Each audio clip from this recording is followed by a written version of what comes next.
Hi. മലയാളത്തിലെ വലിയ താരങ്ങൾ ഒരാളാണ് ഫഹദ് ഫാസിൽ. അദ്ദേഹം വലിയ താരം മാത്രമല്ല, മികച്ച അഭിനേതാവ് കൂടിയാണ്. പല ഭാഷകളിലും അദ്ദേഹം അഭിനയിക്കുന്നുണ്ട്. അദ്ദേഹത്തിന് നായക സ്ഥാനം തന്നെ വേണം എന്നില്ല. മികച്ച വേഷമായി കഴിഞ്ഞാൽ, അതായത് ഫഹദ് ഫാസിലിന് ക്യാരക്ടർ ഇഷ്ടമായി കഴിഞ്ഞാൽ അദ്ദേഹം ഏത് വേഷമായാലും സ്വീകരിക്കും എന്നുള്ളത് തന്നെയാണ് അദ്ദേഹത്തിന്റെ ഏറ്റവും വലിയ പ്രത്യേകത. കുമ്പളങ്ങി നൈറ്റ്സ് നമ്മൾ കണ്ടതാണ്. വ്യത്യസ്തമായിട്ടുള്ള ഒരു വേഷം അദ്ദേഹം ചെയ്ത് ജനശ്രദ്ധ ആകർഷിച്ചത്. അതുപോലുള്ള ഒരുപാട് വേഷങ്ങൾ അദ്ദേഹം ചെയ്തിട്ടുണ്ട്. ഇന്നലെ ഒരു പരിപാടിക്കിടെ ആങ്കറായിട്ടുള്ള മിഥുൻ ഫഹദ് ഫാസിലിനോട് ചോദിക്കുന്നുണ്ട് അടുത്ത് റിലീസാകാൻ പോകുന്ന പാട്രിയറ്റ് എന്ന സിനിമയെക്കുറിച്ച്. അപ്പോൾ ഫഹദ് ഫാസിൽ അതിന് നൽകുന്ന ഉത്തരം, വലിയ താരങ്ങളായിട്ടുള്ള മമ്മൂട്ടിയുടെയും മോഹൻലാലിന്റെയും കൂടെ അഭിനയിക്കാൻ സാധിച്ചത് വലിയൊരു കാര്യമായിട്ടാണ് ഫഹദ് ഫാസിൽ കാണുന്നത്.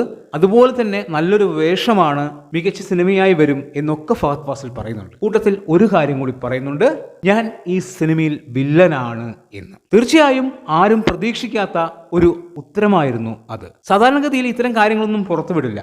സിനിമ ഇറങ്ങിയതിനു ശേഷം മാത്രമാണ് ഇത്തരം കാര്യങ്ങൾ പുറത്തു വിടുകയുള്ളൂ. ഇവിടെ ഫഹദ് ഫാസിൽ ഓപ്പണായി പറയുന്നു, ആ സിനിമയിൽ ഞാൻ വില്ലനാണ്. അതായത് പാട്രിയറ്റ് എന്ന സിനിമയിൽ ഫഹദ് ഫാസിൽ വില്ലനാണ് എന്ന് തന്നെയാണ് പറയുന്നത്. നമ്മൾക്കറിയാം, സിനിമയിൽ ലാലേട്ടൻ, മമ്മൂക്ക, കുഞ്ചാക്കോ ബോബൻ, ഫഹദ് ഫാസിൽ, നയൻതാര, അങ്ങനെ വലിയ താരനിര അണിനിരക്കുന്ന ഒരു സിനിമയാണ്. സിനിമയെക്കുറിച്ച് ഒരു കാര്യവും പുറത്തു വിട്ടിട്ടില്ല. ഓരോരുത്തരുടെയും റോൾ എന്താണ് എന്നൊന്നും പുറത്തു വിട്ടില്ല. ആരാണ് നായകൻ, ആരാണ് വില്ലൻ എന്നൊന്നും പുറത്തുവിട്ടിട്ടില്ല. ഏറ്റവും കൂടുതൽ ദിവസം മമ്മൂട്ടിയാണ് ആ സിനിമയിൽ അഭിനയിക്കുന്നത്. അതുകൊണ്ട് മമ്മൂട്ടിയാണ് നായകൻ എന്നുള്ള രീതിയിലുള്ള വാർത്തകളൊക്കെയാണ് വന്നിരിക്കുന്നത്. ഇവിടെ ഫഹദ് ഫാസിൽ ഓപ്പണായി പറയുന്നു, ഞാനാണ് സിനിമയിലെ വില്ലൻ എന്ന്. തീർച്ചയായും എല്ലാവരെയും ഞെട്ടിച്ചു കളഞ്ഞു.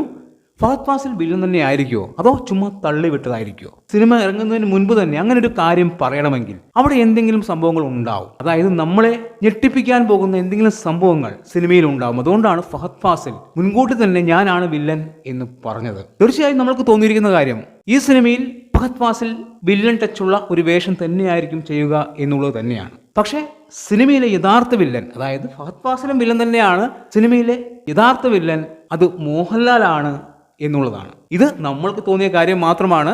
അതായത് നായകപക്ഷത്ത് മമ്മൂട്ടിയും കുഞ്ചാക്കോ ബോബനും ഉണ്ടാവും, വില്ലൻ പക്ഷത്ത് മോഹൻലാലും ഫഹദ് ഫാസിലും ഉണ്ടാവും എന്നുള്ളത് തന്നെയാണ് എനിക്ക് മനസ്സിലാക്കാൻ സാധിച്ചിരിക്കുന്നത്. ഇത് ഉറപ്പൊന്നുമില്ല, സിനിമ വരുമ്പോൾ മാറിയേക്കാം. പക്ഷെ അങ്ങനെയാണ് എനിക്ക് തോന്നിയിരിക്കുന്നത്.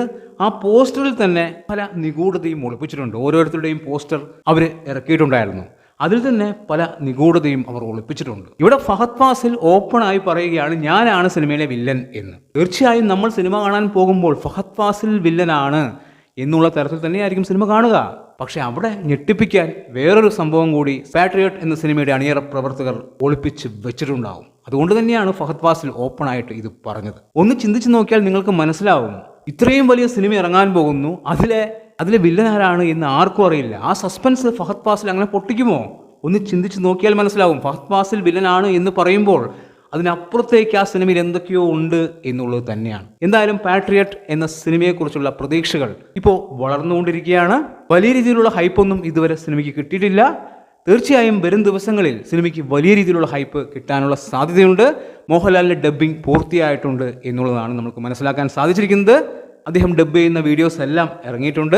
എന്തായാലും കാത്തിരിക്കുന്നു മലയാളത്തിന്റെ വലിയ സിനിമയ്ക്കായി, മലയാളത്തിന്റെ മഹാനടന്മാർ ഒന്നിക്കുന്ന സിനിമയ്ക്കായി. എന്താണ് നിങ്ങളുടെ അഭിപ്രായമെന്ന് കമന്റ് ബോക്സിൽ കമന്റ് ചെയ്യുക. വീഡിയോ ഇഷ്ടമായാൽ ചാനൽ സബ് ചെയ്യുക. പുതിയൊരു വീഡിയോയുമായി കാണുന്നവരെ ബൈ ബൈ.